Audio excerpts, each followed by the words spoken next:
This video is brought to you by Squarespace. Squarespace is the perfect all-in-one platform to grow your business and create a unique online presence. Okay, let's see if it fits inside. 1, 2, 3. Polio what? Pepperomioides. That's pretty good. Hello you guys, welcome to this week's video.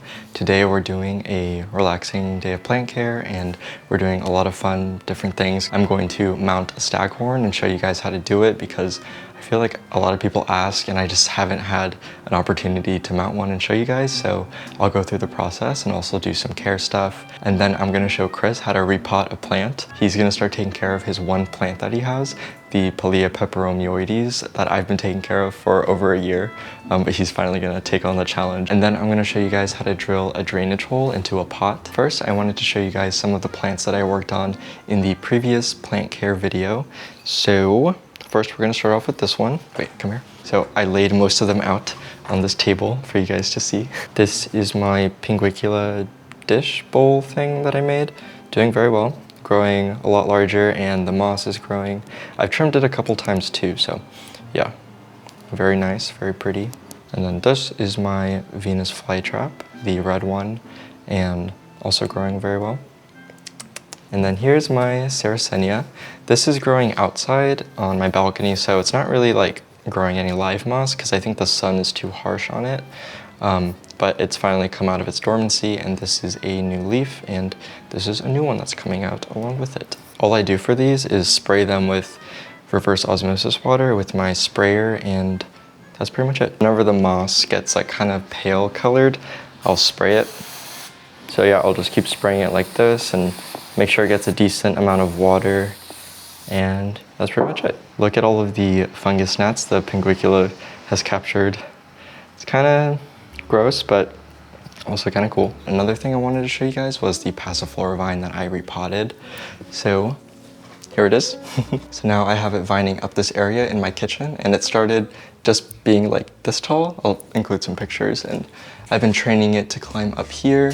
I'm helping it vine up with the use of this twine. Before I was using these like plastic thingies, but I don't really like how they look, so now I'm using this twine, and the vine like wraps these tendrils around the twine and it helps it climb up. I think that I might try and vine it up and like go all around my kitchen pretty much, because it's a very nice natural looking vine. Also, I wanted to show you guys the anthurium that I potted in the wood basket, and so I have it hanging over here. This is my anthurium cyrenoi. It had a new leaf that was coming out before, and I accidentally broke it off, so it hasn't put out a new leaf yet. It's working on a new one right now, but yeah, I mean, it's growing pretty well. I have it hanging. I only have to water this about like once every week or so yeah, doing well. I think that's it for updates for plants in the previous video. I'll show you guys the new staghorn fern that I got. So here it is. This is a platycerium veitchii. Has these like frosted silvery leaves. Oh, great, it has a mealybug, but that's okay.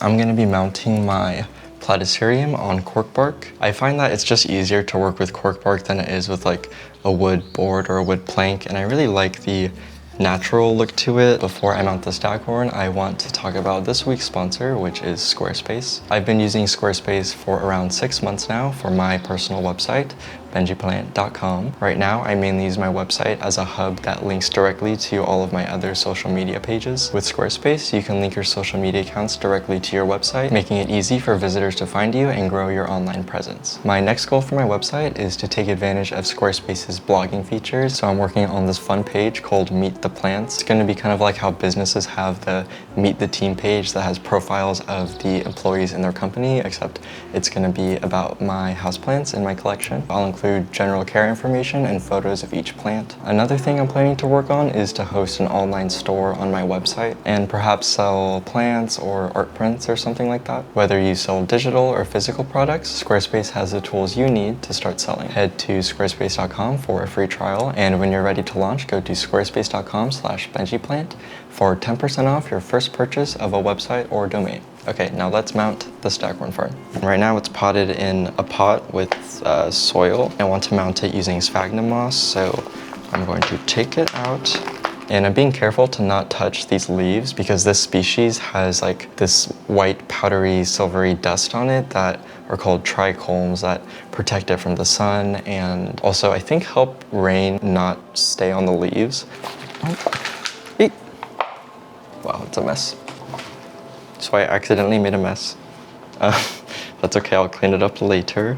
It's pretty well rooted in the soil, but I'm just gonna break it up. It's okay if I do this, it'll be able to bounce back just fine. I'm not really gonna be that gentle because I don't think I can be, honestly.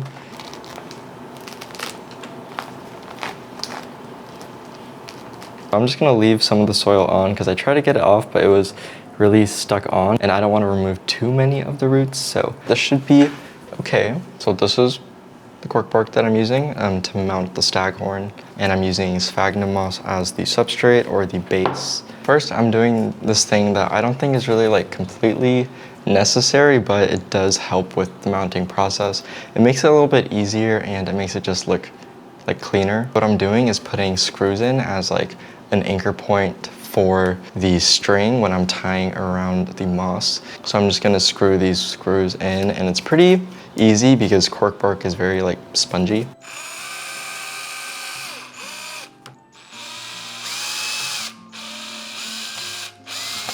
I'm going to lay down these sphagnum moss, and I'm like laying down the moss where I want it. I'm gonna have to like make a hole in the center for this one because of the roots. So yeah, I'm just like going to create a donut of moss essentially. Nice donut. Okay, let's see if it fits inside. Okay, we're gonna need a little bit more moss and a little bit more space. Before I'm like putting the staghorn fern on, I'm going to like secure the moss down so it's easier to work with. And I tie a knot around the screw that's in here. So I tie it there, and then I just double knot it. So I'm like using these screws as anchor points and like wrapping around them, and then laying the string across the moss, and then wrapping around the anchor points again, and then going over and over until I feel confident that the moss is secured.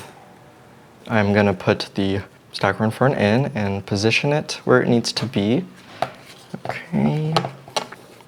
Making sure it's very snug in there. And now I'm gonna fill this area up with moss, and honestly, like, I don't know if you're supposed to make it tight in here, but I mount it pretty tight just to make sure everything stays and it's secure. At this point, you can add more moss to like fix the shape of it. I think that looks okay. What do you think, Chris? Looks good. Okay. The thing with staghorn ferns is they take time to like look good, in my opinion, especially when you first mount them. Like, it's gonna look a little bit messy, but after a bit, once it takes shape and it grows new leaves, it looks very nice. Now I'm gonna take the string again and wrap it around like I did before to secure the plant on.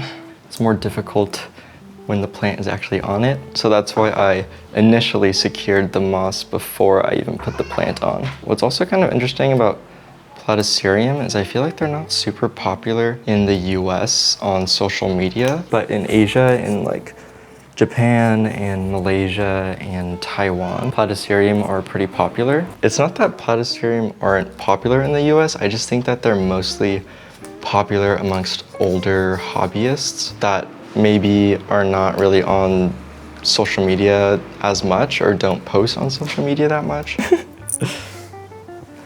Platycerium assistant.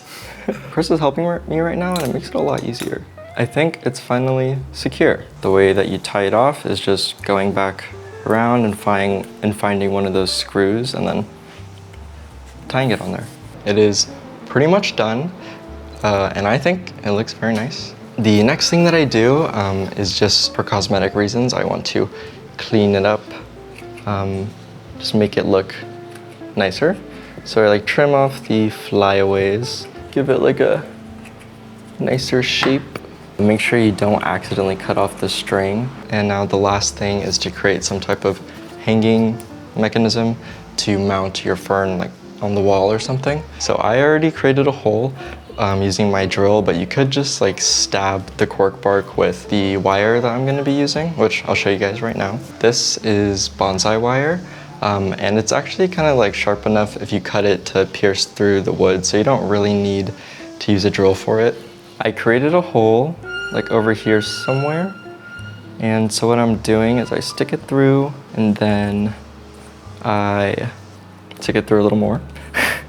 And then I loop this around like upwards and then bend it up here so it like holds onto the wood.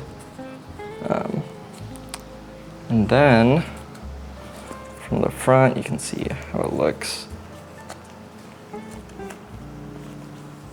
You can kind of like customize how much you want it to hang, or if you want it to like hang from right here, you would just bend it closer to the wood and yeah, so it looks like that. I'm gonna cut it pretty short, so I'm just gonna cut it right here. Also, yes, I'm using these scissors. These are like old scissors that I just use for everything. Even though you're not supposed to use these scissors for this reason, it kind of ruins them. But yeah, I'm gonna cut it. And then I'm actually gonna bend the hook this way. Ta-da! This is pretty much how I water them. It's very basic. So I either go out on my balcony and hose it down, or I just rinse it underneath the sink. This one's sort of big, so typically I'd probably bring it out to my balcony, but I'm just gonna show you guys here. So yeah, I just rinse the moss like this and make sure that it gets completely saturated. And to fertilize my platycerium, I use seaweed liquid fertilizer, and I put it in this old aquarium pump bottle thing. So I just do like 5 pumps, 1, 2, 3, 4, 5. I measured it out perfectly, so I need 5 pumps for this watering can. And then I water the moss. And then other times, just like whenever I feel like it, I'll use a orchid fertilizer, dilute it and then water it, and also sometimes spray the leaves as like a foliar spray. Recently, I picked this up. I got it on Amazon. It's like a dish drying rack. That's a roll-up one. And it's very nice for when I need to allow my plants to dry. I put the plant here. And now it can dry with ease. Yeah, so I'll just water it whenever the moss gets really dry. And that's pretty much it. But I did want to show you guys my other platycerium. Let's go. I think it's some sort of Willinkii hybrid, and it's putting out new leaves. New leaf, new leaf. This one, I don't know what species it is, but it's pretty cute. And then this is my superbum. It's growing a lot of new leaves. Like these two are new, but I think this one is probably my favorite. It's gone through a lot. It used to look very ugly. Now that it's put out these new leaves, it's wrapping like beautifully around its mount. And this is the Platycerium ridleyi, and yeah, I just love it a lot. So now let's repot Chris's Pilea. Are you ready, Chris? Yay! Okay, so these are the pots that Chris got. He really likes purple, so he got this big purple pot for the main Pilea plant. Chris and I are going to be repotting on the floor with this potting mat because I realized that this plant is too big to take out of its pot on the table without making like a huge mess at least. And yeah, okay, I guess Theo's gonna help us too. Chris and I got this a little over a year ago now probably, and it was very small when we first got it. I'll include a picture, and Chris hasn't really ever watered it or anything, so he's not even really sure how to take care of the plant, but he wants to take on the challenge and take care of this plant. And because it has so many babies growing out of the pot, he's also going to pot those in their own pots, so that way it's like he has more plants. This plant is like really grown into its pot, and I think we might have to break it. I'm gonna try and like ease it out because I would like to save this pot, but I don't know if I can, at least not without like really damaging the plant. So the plant is taking priority over the pot.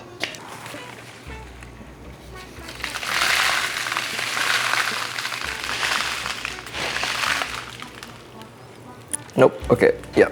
Okay, yeah, we'll definitely have to break the pot because that is extremely stuck. This is kind of a problem when you use terracotta pots that are porous because the roots will actually stick to the pot. That's the hammer. We're gonna put the pot in the bag when we break it so that way it'll like collect all of the pot pieces. Theo, back up, back up. Okay, you guys ready? 1, 2, 3. Ooh. 1, 2, 3.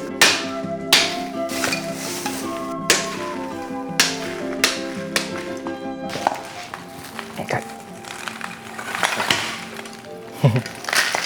Ta-da! Chris doesn't really know anything like about sorry, that sounded aggressive. Chris doesn't really know much about plants, so I'm gonna like separate these for him and then he's gonna plant them. I feel like a beginner might not know like how to separate this plant. This plant has made so many little babies. There's like great grandchildren in here, many generations. So do you see how it like, this was one of the potential babies. Because it hasn't reached like the light yet, it's still white. I don't know if you guys can see that, but here's like this little white new shoot that was about to come out. So we're gonna have to rough up the roots a lot probably because the roots are likely like all tangled up together. These are breaking off pretty easily, which is nice. And it's kind of removing like a lot of the root mass, but that's okay. It'll be fine. Ta-da! We're left with one giant one. There's like 1, 2, 3, 4 medium-sized ones. Okay, so we got all the plants separated, and now let's pot them. First, we can pot this bigger one on the ground, and then we can pot the smaller ones on the table. I'm going to demonstrate how to pot this bigger one in the big pot for Chris, just because like big pots are more difficult to work with. Also, bigger plants are more difficult to work with. And then I'll let him try and pot the smaller ones on his own. Okay, I'm gonna go get the soil, and I shall be right back. For these palea, I'm just using this soil. I got it pretty cheap at my local nursery and it's pretty nice, honestly, like the consistency is good. I'm just gonna use this straight out of the bag and not really add any amendments to it because yeah, these plants are honestly pretty heavy, like water drinkers. So normally I don't even add too much perlite or pumice or anything. Just adding more soil. Okay, now put it in. Now I would leave the plant in and just fill it with soil around it. So you kind of like shake up soil to make sure it's settled. So, and then also during this time you want to keep the plant centered and straight so that way the soil anchors the plant in the position you want it to be in. You don't want to like pack down the soil too hard, but you do want to make sure that there aren't like pockets of unfilled soil. And now at this step, you would want to water the plant. So normally I would bring it out to the balcony, but just for the sake of this video, I'm gonna water it here. Typically you want to completely drench the soil. But this is a large bucket full of soil, and then here are all of the little palea plants. No, I can do one of them. You do the bigger one. Okay, I'm gonna pot some plants in this bigger one, and then Chris is gonna start with this smaller red pot. Should I just break this? No, I would leave it on. It's just cute here. So what you have to do first? What do you have to do first? Have a little bit at the bottom. Yes. So I'm slowly filling it around the palea. Oh. Palea what? Palea peperomioides. That's pretty good. If it's gonna be the only plant I have, I better know the name. You might want to use your hand too. You can also use your hand. Because this is a smaller plant, so using like this pot to fill in the soil is really tough. You just help me out. Okay, yeah, I can help you out. Look. Yeah, it's pretty good. I know. Maybe then I should put this one. This polea is kind of tilted in a weird angle, so it's a little higher difficulty than the previous ones. This one's looking pretty cute. Oh, she was so hard. So she has a place to rest her weary stem. Oh, that's why you're putting the soil underneath? Yeah. Okay, Chris plant. I know. Okay, you're gonna do the last one? I'm gonna finish off potting the rest of the polea because Chris needs to take Theo out because he's acting kind of crazy and antsy. All of them are now potted up and we will take them out to the balcony to water them. Let me show you how to water the plants. Okay, so here on the balcony, I just set them near the drain. Then I take the hose and then I water them.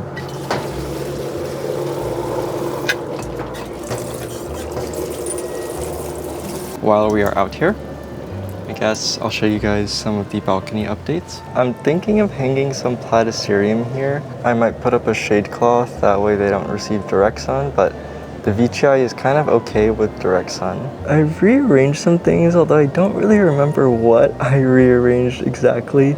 Some plants didn't really make it because it was super windy and it broke some of their stems. This is the wisteria that I got semi-recently now, and it's growing a lot. Like, it's trellising very well on this net trellis. Yeah, it looks pretty good. I'm happy with how it's growing. It grows extremely fast. There's a little bit more privacy and it's keeping the room a little bit cooler because we receive direct sun because this is a west-facing window and sometimes it can get pretty hot.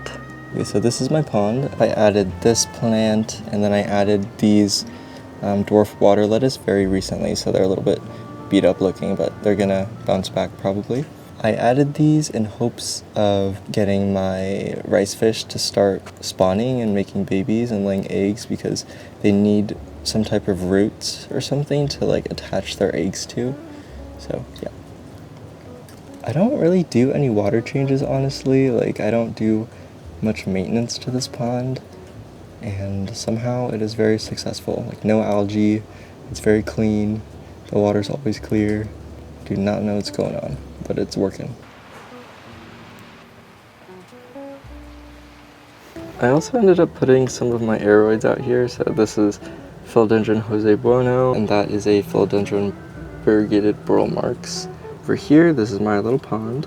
I added this plant, and then I took out the old plants that were in here because they were just growing really crazy, and I think they had spider mites. And then I added some dwarf water lettuce. Here I have some climbing nasturtium that I think are gonna look pretty good. I'll add a trellis on this wall soon, so that way they can start like trellising upwards. And then here's my pea plant. So the stem broke during the really high winds that I had for a while, and now it's dead, so I need to remove that. I also wanted to show you guys these flowers on my tree that I have on my balcony. Very pretty. So I have this pot that does not have a drainage hole in it, and I have this cactus that I want to pot in this pot, but I can't unless it has a drainage hole. So I'm going to show you guys how to create a drainage hole in a pot with no drainage hole. I said drainage hole like a million times, but that's okay. For this, you're going to need a diamond hole saw, I believe is what it's called, and a drill. You're definitely going to need a drill. You're going to need some type of water, like to spray it, because the friction makes it really hot, so you need to like add water to cool it down as it's creating the hole. First, you have the pot facing down like this, and make sure you are on like a flat surface, and then you want to spray or put water on the pot, like where you're going to drill the hole. So I want to drill the hole in the center. Also, I'll leave a link to these in the description somewhere. You're going to start at an angle like this, and then you're going to work your way down to make the hole. So that way the drill will not slip as you're drilling the hole. See how there's like a little bit of a dent? I'm trying to create more of a dent so that way like there's an anchor point for the drill. The drill was super loud, so I'm doing a voiceover. This process can kind of take a little bit, so just be patient and go slow. Over time, the drill will eventually create the hole, so yeah, just like take it slow so you don't break your pot on accident. Whew, okay. It's kind of off center, but that's okay. Now we have a pot that can hold a plant. That is it for this video. I hope you guys enjoyed. In the future, I think I might do a dedicated video to platycerium, just to go more in depth into them, because I feel like there was some stuff that I wanted to say, but I didn't think I had the time. So yeah, thank you guys for watching, and I will see you in the next video. Goodbye.